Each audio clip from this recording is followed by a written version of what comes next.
ಇದೇ ಹಾಸ್ಪಿಟಲ್ ಅಂತ ಹೇಳಿದೆ ತಾನೇ? ಹೌದು ಮನೆ, ಇದೇ ಆಸ್ಪತ್ರೆನೇ. ಇನ್ನು ಸ್ವಲ್ಪ ಹೊತ್ತಲ್ಲಿ ಬರ್ತಾರೆ ನೋಡು. ಯಜಮಾನ್ರೆ ಕಾಲ್ ಮಾಡ್ತಾ ಇದ್ರ.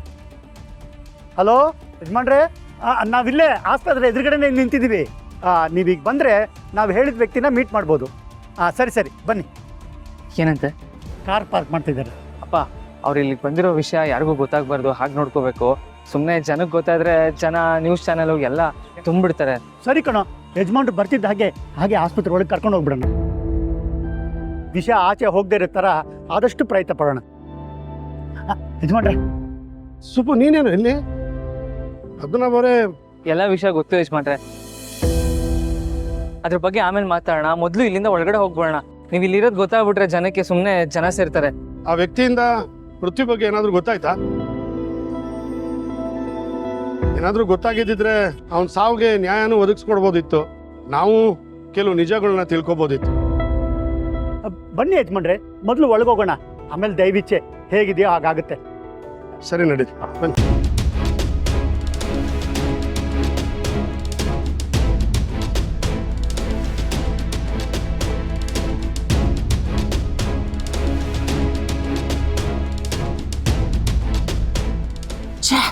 ಈ ಮುದುಕಿ ಮಾತು ಕೇಳಿ ಈ ಕೆಲಸದವಳನ್ನ ಆಸ್ಪತ್ರೆಗೆ ಕರ್ಕೊಂಬರೋ ಹಾಗಾಯ್ತು. ಇರ್ಲಿ, ಇನ್ನು ಅದೆಷ್ಟು ದಿನ ಅಂತ ನಾನು ನೋಡ್ತೀನಿ.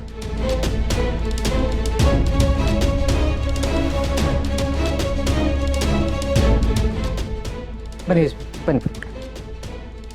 ಏನು ಸರ್ ಇದು ಇಷ್ಟು ಲೇಟಾಗಿ ಬರ್ತಿದ್ದೀರಾ? Ward charge, doctor bill, medicine bill ಏನೂ ಕಟ್ಟಿಲ್ಲ. ಅದೆಲ್ಲ ಇವತ್ತೇ ಕ್ಲಿಯರ್ ಮಾಡಿಬಿಡಿ. ಅದನ್ನು ನಾನು ಕ್ಲಿಯರ್ ಮಾಡ್ತೀನಿ. ಕೊಡು. ಸರ್ ನಮಸ್ಕಾರ ಸರ್. ಹಾಗೆ ಕೊಡು. ಸುಬ್ಬು, ನೀನು ಇಷ್ಟು ದಿವಸದಿಂದ ಅವ್ರು ನೋಡ್ಕೋತಾ ಇದೆಯಾ ಅಂದರೆ ಆ ವ್ಯಕ್ತಿ ಯಾರು ಅಂತ ನಿನಗೆ ಗೊತ್ತು. ಯಾರು ಆ ವ್ಯಕ್ತಿ? ನಿಮಗೂ ಇನ್ನೇನು ಗೊತ್ತಾಗುತ್ತೆ ಯಜಮಾನ್ರೆ. ಅವರು ಸಾಯುವಂಥ ಪರಿಸ್ಥಿತಿಲಿದ್ದಾಗ ನನಗೆ ಸಿಕ್ಕಿದ್ದು. ಅದಕ್ಕೆ ಇಲ್ಲೇ ಅಡ್ಮಿಟ್ ಮಾಡಿ ನಾನೇ ನೋಡ್ಕೋತಾ ಇದ್ದೆ. ಯಜಮಾನ್ರೆ, ನೀವು ನೋಡಬೇಕಾಗಿರೋರು, ನೀವು ಮಾತಾಡಬೇಕಾಗಿರೋರು ಒಳಗಡೆನೇ ಇದ್ದಾರೆ. ಹೋಗಿ ನೋಡಿ.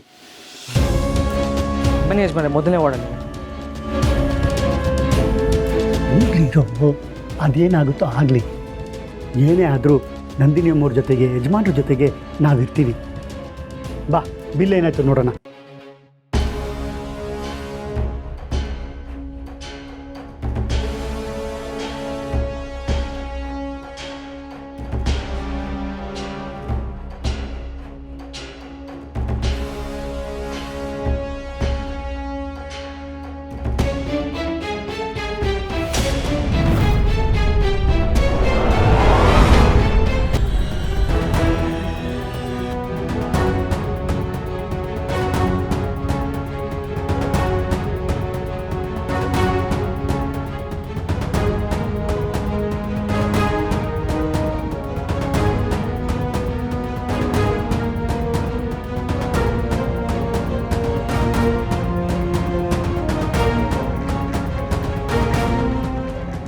ಪೃಥ್ವಿ,